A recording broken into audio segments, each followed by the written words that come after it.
Kita mulai tutorial peracikan dari cacing darah alami ini ke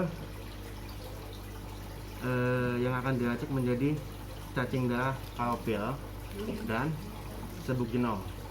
Untuk mengantisipasi bahwa cacing darah ini bersih dan terhindar dari bakteri, maka kita akan bilas dengan antibiotik untuk menjaga keamanan agar ikan kita terhindar dari berbagai macam bakteri dan jamur. Oke, kita mulai.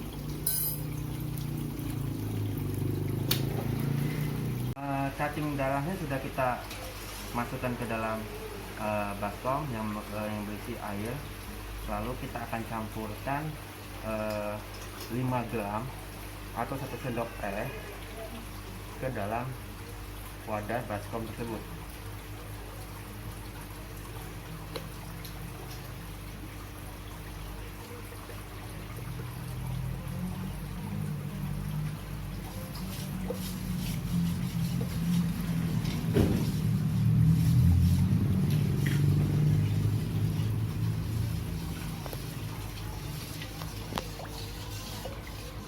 Lalu kita aduk-aduk merata hingga tercampur semua dan semua bagian itu tercapai atau kena semua antibiotiknya. Kalau teman-teman tidak punya antibiotik ini bisa diganti dengan garam ya teman-teman ya, karena sifatnya garam adalah pembunuh bakteri dan jamur dengan sistem herbal atau alami.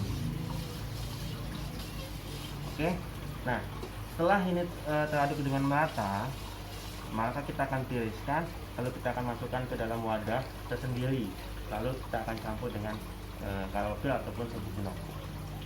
Oke guys, kita lanjut untuk pencampuran karopil ke cacing darah, serbuk genom ke cacing darah. Nah, sebelumnya sedikit saya mau menjelaskan kenapa sih kita harus mencampur atau membilas dahulu cacing darah yang dari alam ini dengan antibiotik. Ya guys, karena pada dasarnya di alam ataupun di sungai, di sawah segala macam, kita tidak tahu kandungan bakteri atau logam berat yang ada yang terbawa oleh cacing darah tersebut. Maka sebelumnya untuk menghindari berbagai macam kejadian seperti penyakit dan lain-lainnya, untuk menanggulanginya, maka kita wajib untuk membilas guys supaya aman. Nah, baik, kita mulai untuk pencampurannya. Untuk 1 gelas ini kisaran kalau kita gramkan sekitar 200 gram ya guys. Kita campur dengan 1 bungkus karopil sejumlah 5 gram. Oke. Nah, untuk serbuk genongnya juga sama ya guys. Oh iya, untuk serbuk genong ini pada dasarnya adalah hormon dan protein guys.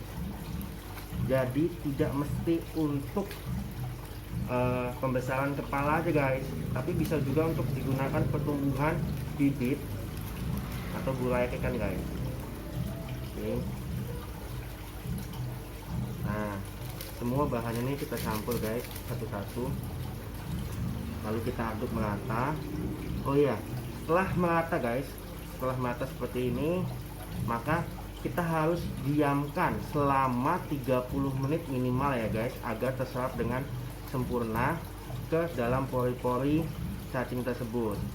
Nah, baiknya atau bagusnya hasil campuran ini kita simpan atau kita diamkan di dalam kulkas ya guys, jangan freezer karena akan membeku ya kan, karena kita bisa langsung gunakan. Jadi kita taruh di kulkas dengan suhu yang sangat rendah lah, seperti kita menyimpan sayur ataupun buah-buahan guys. Oke. Nah, kita aduk merata untuk serbuk genongnya juga nih guys.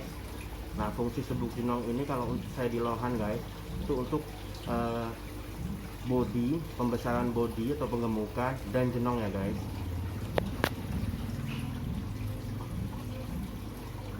Oke, sampai di sini cukup ya guys. Semoga tutorial ini dapat membantu teman-teman untuk proses pencampuran cacing beku dan karaoke ya.